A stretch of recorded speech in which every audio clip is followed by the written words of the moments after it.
3番線の電車は5分間の各駅停車を新宿にご乗車になりましてお待ちください。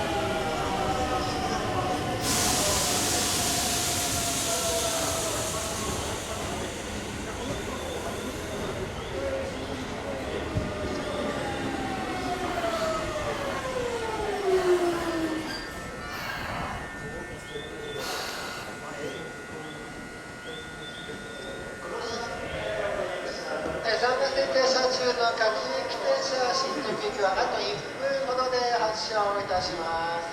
ご利用の皆様ご乗車になりましてお待ちください。ご乗車になりましたらドア付近には立ち止まらずに車内中までお進みください。ご協力お願いいたします。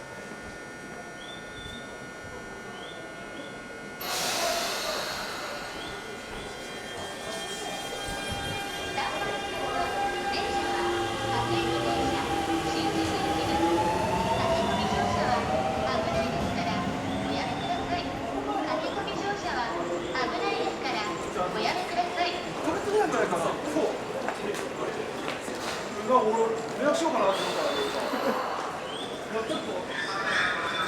各駅停車新宿駅まもなく発車をいたします。ご乗車になりましてお待ちください。各駅停車新宿駅まもなく発車をいたします。3